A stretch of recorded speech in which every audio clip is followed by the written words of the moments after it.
Welcome, everyone. It's nice to see you all on this bright and sunny Sunday. Thank you for your patience with us as we are starting a few minutes late.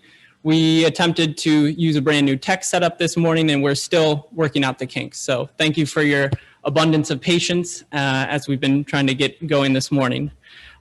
We're just still pretty new to Zoom here, so forgive us as we work out our kinks. We will be recording this Zoom session so we can post it on socials such as YouTube after the talk. We hope to see many faces in the Zoom room this morning, but if you prefer to remain anonymous, now would be a good time to change your display name as well as disable your video so that you remain anonymous. Let's see. You can do that by clicking the 3 dots at the corner of your picture in the Zoom room. Each morning, we typically recite from our Rituals and Practices booklet at the beginning of our time together. You can find a link to that if you don't have a physical copy in the Zoom chat. At the end of the Dharma talk today, everyone will be unmuted and we will share space for conversation and connection. We hope you will join us there. And I'd also like to thank our hardworking tech team this morning, Bupji, Kent Robbins, and Tongjin Su, Brian Reinhardt for their hard work getting all this up and going. So big, deep bows to those guys. Thank you. So for those of you who don't know me, my given name is Caleb, but my Dharma name is Tongjin Su. You can also just call me Ki. I am one of the new Dharma Council interns, helping the other members on the Dharma Council, such as Amko, Hung Su, I Su, and Yang Su. Amko has asked us each to share a little bit about ourselves, specifically the story of our journey to the Dharma, explaining how we got here. So today I will share with you how I got here and found myself sitting on this dais before the Buddhas and dressed in gray. It's my prayer and intention today that you receive some merit or some gleam or glint of Dharma in my story. Maybe you find some kind of solidarity in tracing the commonalities within the contours of your own story. The title of today's Dharma talk is Telos and Taking Refuge. The first term, telos, is Greek. It comes from Greek philosophy and means the ultimate aim or objective of something, the purpose. The key theme undergoing or undergirding my story is a search for purpose. And as such, I'd like to start with a quote from one of my favorite authors, Peter Matheson, also a fellow Zen Buddhist. It goes like this. The search may begin with a restless feeling, as if one were being watched. One turns in all directions and sees nothing. Yet one senses that there's a source for this deep restlessness. And the path that leads there is not a path to a strange place, but the path home. The journey is hard, for the secret place where we have always been is overgrown with thorns and thickets of ideas, of fears and defenses, prejudices and repressions. The Holy Grail is what Zen Buddhists call our own true nature. Each man is his own savior, after all. That's from Snow Leopard. Excellent book. A little bit of a content warning before we do begin. I ended up here by way of a prickly path. So there will be some mention of suicidal ideation, drug use, and drug abuse. All right, so let's start at the beginning. I was a weird kid. I often, when I was 5, 6, 7, would lie awake in bed and I'd perform these thought experiments. Sometimes I would think of the immensity of everything, sort of zooming out from my bed, thinking of the house around me, the neighborhood around me, the state beyond me, the nation beyond me, and sort of realize just how small I was in the context of the immensity of the universe. Sometimes I would wonder, what if heaven and hell were real? Where were these places? And what if they weren't real?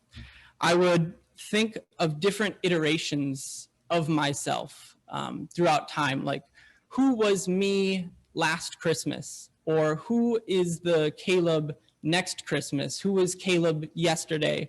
Are these different Calebs still there? Can they be visited? What relationship do they have to me? Who are they really? Who am I? At a pretty young age, I started asking these big questions. And during one of my thought experiments, impermanence came crashing down on me, or a realization of impermanence came crashing down on me at a pretty young age. So my mom actually said that at age 7, I came to her and asked her, "Mom, what's the meaning of life?" Pretty big question, I'm sure, for my mom to confront. See, I had realized at a young age that I was going to die, that my mother was going to die, my siblings would die, on, everyone would die. And looking around at everything we do on a day-to-day basis, I simply didn't see the point. Whether it's going to work, going to school, buying insurance, buying a car, engaging in consumerism, it all seemed really futile. Like, why are we continuing to do these things if we know there's this very certain end coming for us all? Why bother with any of this charade? Everything you do will be forgotten. Eventually, even the memories that you leave in other people's minds will be forgotten when they themselves pass. So what's the use? Isn't living futile? These are kind of the weird questions I was confronting at age 7, becoming very depressed and lonely and trying to figure out what was the use of it all. And in Pali, there is a term called samvega. It's used to describe the feeling that Siddhartha felt when he first left his palace and saw the old man, the sick person, and the dead corpse. I have just realized that I totally skipped the 3 refuges and the Mahaprajnaparamita Sutra. I am admittedly a little nervous today. Should I back up and do the liturgy? I'm okay with pausing totally in the middle of this and doing the liturgy. Thank you so much for your patience, everyone. I'm a little new at this, admittedly. So we'll pause in the story here and back up.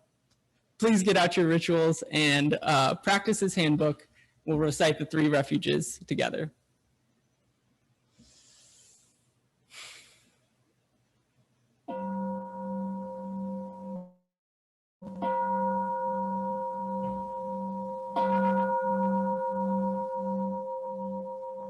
I go for refuge to Buddha, my deeply awakened mind, the living source of understanding and compassion, which must be cultivated to be known fully. I go for refuge to Dharma, the path of mindful living, leading to healing, joy, and enlightenment, the way of peace, which must be cultivated to be known fully.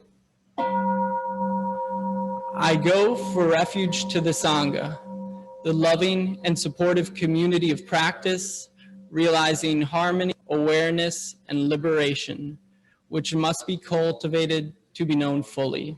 I am aware that the 3 jewels are within my heart.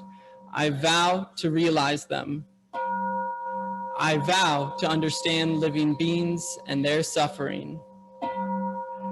I vow to cultivate loving kindness and compassion and to practice joy and equanimity. I vow to live simply and sanely, content with few possessions, and to keep my body healthy. I vow to let go of worry and anxiety in order to be light and free. I'm aware that I owe so much to my parents, teachers, friends, and all beings. I vow to be worthy of their trust, to practice wholeheartedly so that understanding and compassion will flower, and I can help living beings be free of their suffering. May the Buddha, the Dharma, and the Sangha support my efforts. May the Buddha, the Dharma, and the Sangha support my efforts. May the Buddha, the Dharma, and the Sangha support my efforts. And we bow.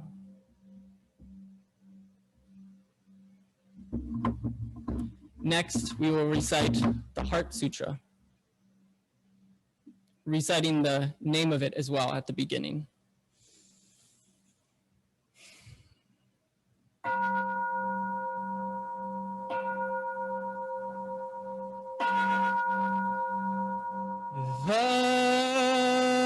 Maha Prajna Paramita Hridaya Sutra. The Bodhisattva of great compassion, from the deep practice of prajna paramita, perceived the emptiness of all five skandhas and delivered all beings from their suffering. O Shariputra, form is no other than emptiness, emptiness no other than form. Form is emptiness, emptiness form. The same is true of feeling, thought, impulse, and consciousness. O Shariputra, all dharmas are empty. They are not born nor annihilated. They are not defiled nor immaculate. They do not increase nor decrease. So in emptiness, no form, no feeling, no thought, no impulse, no consciousness, no eye, ear, nose, tongue, body, mind, no form, sound, smell, taste, touch, nor objects of mind, no realm of sight, no realm of consciousness, no ignorance, nor extinction of ignorance, no old age and death, nor extinction of them, no suffering, no cause of suffering, no cease from suffering, no path to lead out of suffering, no knowledge, no attainment, no realization, for there is nothing to attain. The Bodhisattva holds on to nothing but prajna paramita. Therefore, the mind is clear of any delusive hindrance. Without hindrance, there is no fear. Away from all perverted views, one enters final nirvana. All Buddhas of past, present, and future, through faith in prajna paramita, attain to the highest perfect enlightenment. Know then the prajna paramita is the great Dharani, the radiant peerless mantram, the utmost supreme mantram, which is capable of allaying all pain. This is true beyond all doubt. Proclaim now the highest wisdom, the prajna paramita. Gate, gate, para, gate, parasam gate, bodhisvaha. Gate, gate, para, gate, parasam gate, bodhisvaha. Gate, gate, para, gate, parasam gate, bodhisvaha. The Maha Prajna Paramita Hridaya Sutra.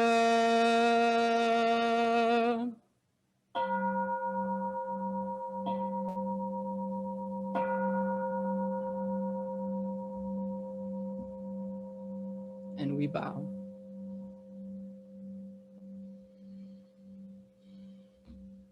Thank you for that deviation.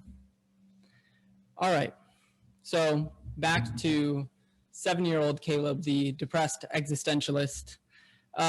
In Pali, there's a term called samvega, and it's used to describe the feeling Siddhartha felt when he first encountered the old man and the sick man and the corpse when he first left the palace. And the term means dismay, agitation, fear, or anxiety. Most importantly, it's a religious emotion caused by contemplation of the miseries of the world. You see, at that moment, Siddhartha realized that all beings die, and not just that, but he someday would die. Thanissaro Bhikkhu describes this state of mind as the oppressive sense of shock, dismay, and alienation that comes with realizing the futility and meaninglessness of life as it's normally lived, a chastening sense of our own complacency and foolishness in having let ourselves live so blindly, and an anxious sense of urgency in trying to find a way out of this meaningless cycle. This was Siddhartha's starting point of his spiritual life, and it was the beginning of mine too. This was when my path really began, I would say. I embarked on this quest in search of meaning, much like Siddhartha, who left home looking for answers from different religions and various ascetic practices. I had big questions that needed answering, like, what is the meaning of life? What is a life well lived? What makes a good life worth living? So, like I said, the title of this talk is Telos and Taking Refuge. So I was searching for Telos with a capital T.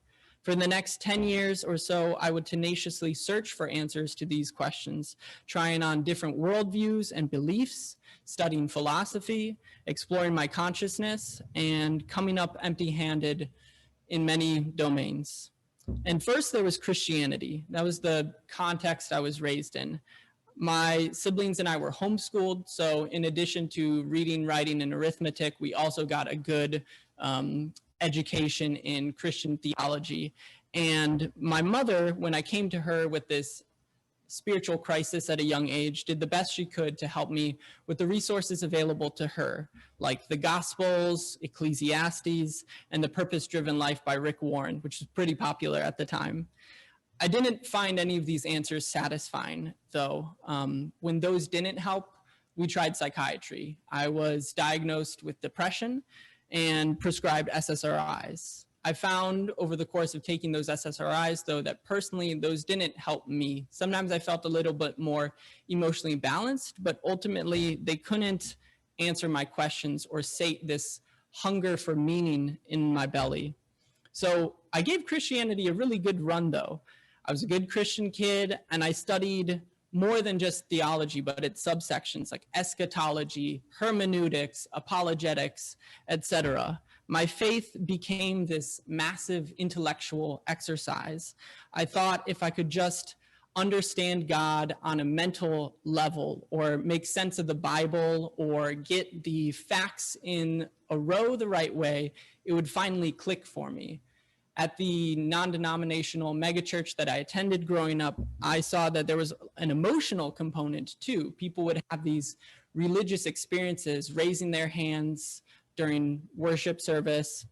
And they seemed like there was some connection they were feeling then, but I never felt anything myself in those moments.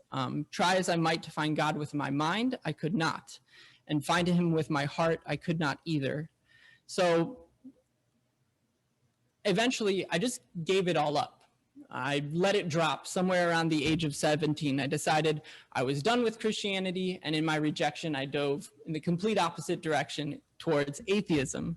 So reading Richard Dawkins and Christopher Hitchens and Sam Harris, all the new atheists, I decided I have the answers now. There's no God. Easy. Done. I have the right answer, which is there's no purpose, there's no meaning, life is just a biological happenstance, God is a fiction made by small minds, and consciousness is just a kooky byproduct of physical processes. This phase didn't last very long, though. I eventually found this scientific materialism, atheism, led eventually to nihilism, which I didn't find practical or inspiring to live a life. And I eventually found most atheists just as dogmatic as the fundamentalists they argued with.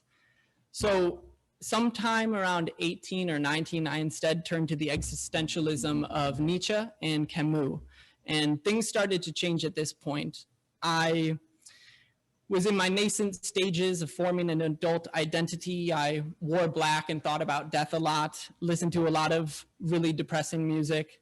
But something about the existentialists really inspired me. Camus and Nietzsche didn't just affirm the existence of suffering in the world, but they leaned into it. They persisted anyway. They prescribed this heroic striving in spite of impermanence, in spite of suffering, in spite of seeming meaninglessness or absurdity.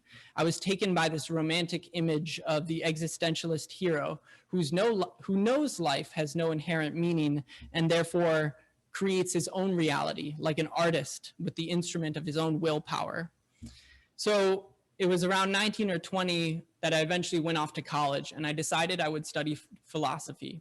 I was really interested in the answers I was getting from Camus and Nietzsche, so I thought I would continue to pursue that path. I didn't believe at the time, still don't, that a degree would necessarily lead to a job. So I thought I'll get a degree learning something that I'm going to enjoy learning about.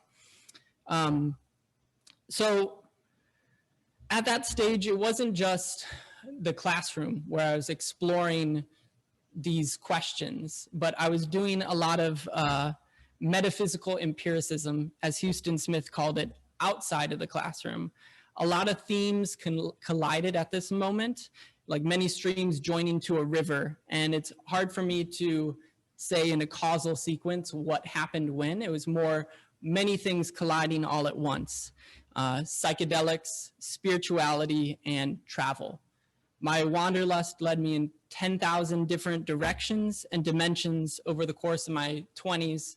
And looking back, I often call this my own personal 60s, like the 1960s, because I grew my hair out, I attended protests, I played in a band, and I did a lot of drugs. Philosophically, I was looking at Taoism and Buddhism, Western occultism like Aleister Crowley or witchcraft, and listening to voices like Ram Dass, Terence McKenna, and Alan Watts. At this time, I found books like Zen Mind, Beginner's Mind by Shunryu Suzuki, the Tao Te Ching, which remains a very important text to me, and many other big influences on my life. So having been raised in this really conservative Christian context, I just ferociously dove into everything that was beyond the pale of my upbringing. So in this psychedelic stew, I began seeing glimpses of some of my answers that I was looking for. Under the influence of LSD and mushrooms, I experienced emptiness on a fundamental level. I experienced the unity of all things on a fundamental level. I experienced interdependence and interconnectedness and saw incredible rainbow visions, right? But, and in these moments, it seemed like clarity was right before me. It seemed like my questions were suddenly far away, and a lot of things did clear up for me at this point. I dropped my suicidal ideation. I'd let go of a lot of grief and anger towards my parents that I'd harbored since childhood. And most trips of mine were deeply transformative, leading to multiple revelations and moments of profound meaning that gave me hope. But always there were problems on the path of return. In the morning light, the drug vision would fade, revealing either a dirty apartment or my personal problems and my own ethical failings. As Jack Kornfield says, after ecstasy, there's always the laundry. So I would return in the daytime to smoking cigarettes, smoking a lot of cannabis, and drinking alcohol. My newfound freedoms eventually became my new chains. I'd like to quote again from Peter Matheson. He says, and I really support or identify, I guess, with what he says here.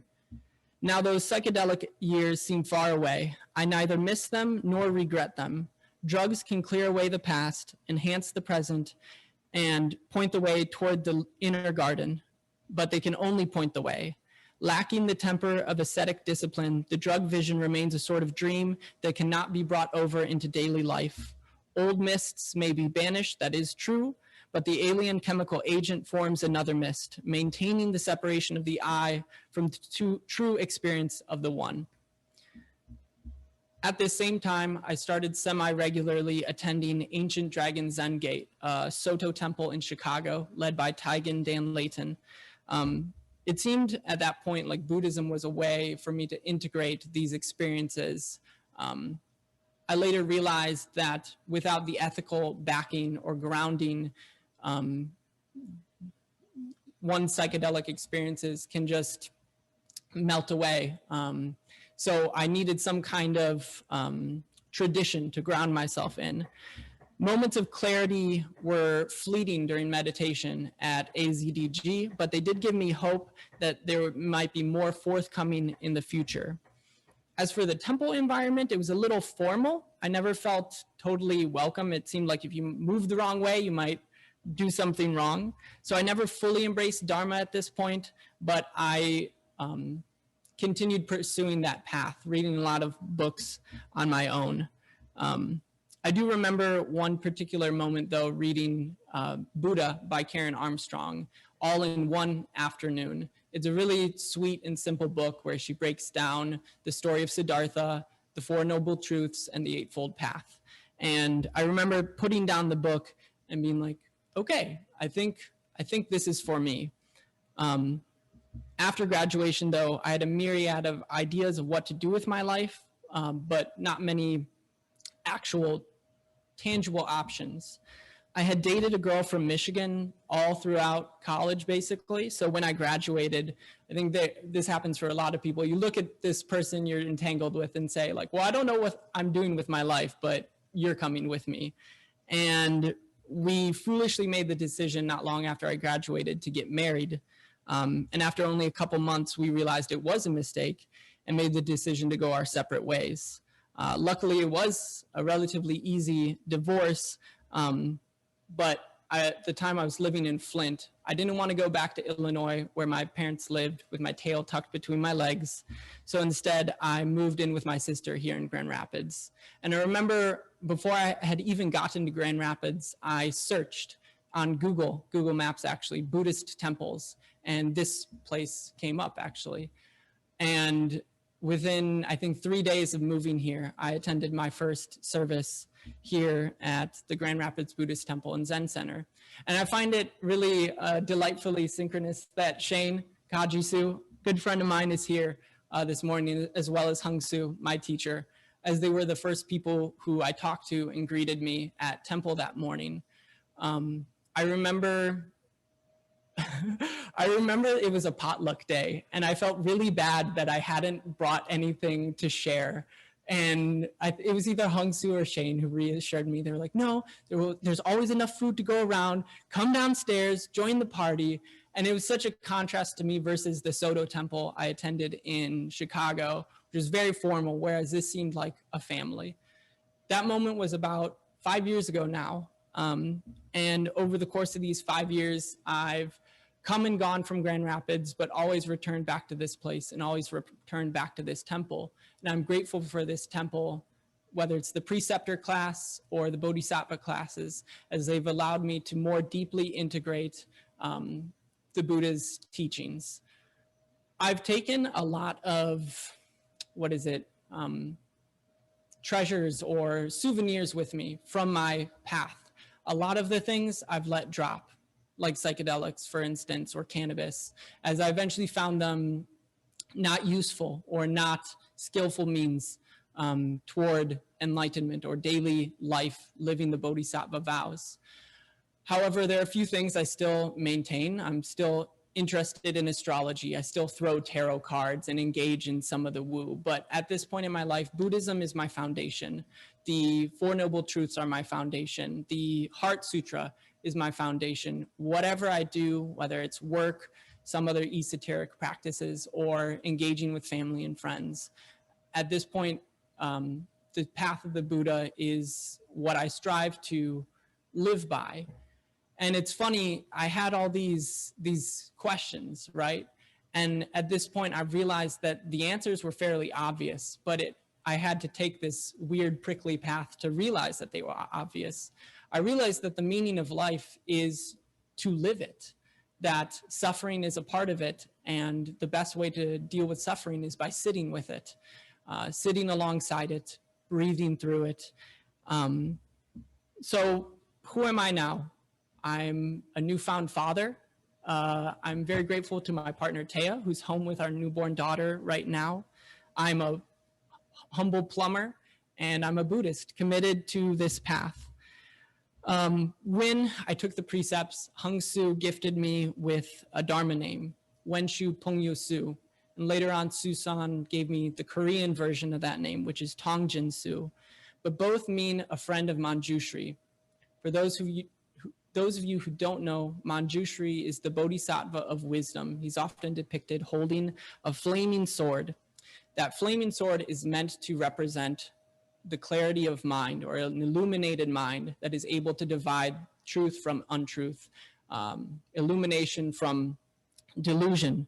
And at this point in my path, that's what I'm interested in sorting out what is wisdom and what is maybe just intellectual exercises. Like a lot of the philosophy that I was interested in when I was younger, I'm not interested in anymore, as I find it more of an intellectual exercise than something that actually helps me help others or help myself.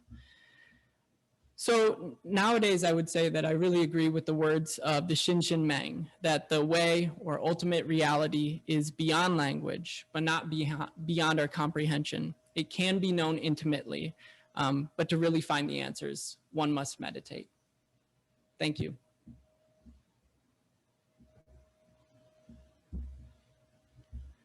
And with that, prepare yourselves for meditation.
Would you please join me in, well, announcements first and then closing out this?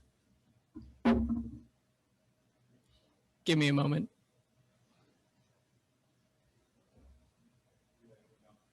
Heard. All right, so if there are any announcements at this time, please feel free to share them.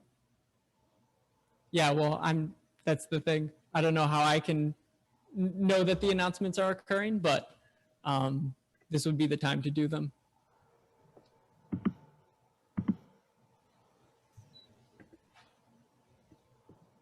Good morning. My name is Jan Ensing Poshi. I go up by Poshi.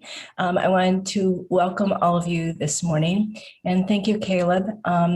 You know, we've been in classes and went through Bodhisattva, so it's good to hear you this morning. I do want to direct you to the chat where we have you can subscribe to the weekly newsletter, and as well as see events on the calendar. That link is zengr.org. And so the other announcements that I'll be making today, all the details are there, but I'm going to put 4 other details in the chat for your reference as well. The next is, I want to announce that the temple reopens on Sunday, July 4. And it's opening only to fully vaccinated individuals to attend in-temple programs. Virtual meetings will also continue. And if you have any questions, please email me or ISU. And my email address is jensing@zen.org, and ISU is AISU@zen.org as well. Those details, once again, are in the newsletter. To prepare for the opening, we have a temple cleaning day on June 26th, and you can also email me about that. And then on Thursdays, we have a Dharma discussion group that meets at Riverside Park. That's every Thursday through September. And lastly, I want to bring your attention to, now that the temple is preparing to reopen, we will begin starting volunteer committees. And the first will be the fundraising committee is seeking volunteers. And you can, there's the link in the chat where you can contact Jake Luker, who is chairing that committee. Thank you very much. Thank you, Poshi. Does anyone else have any announcements at this time?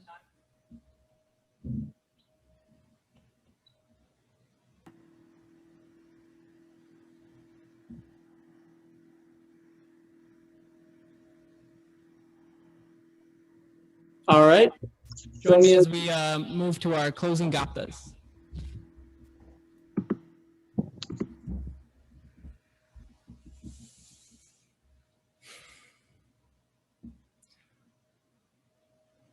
For all unskillful action ever committed by me since of old, on account of my beginningless greed, fear, and ignorance, born of my body, mouth, and thoughts, now I atone for them all.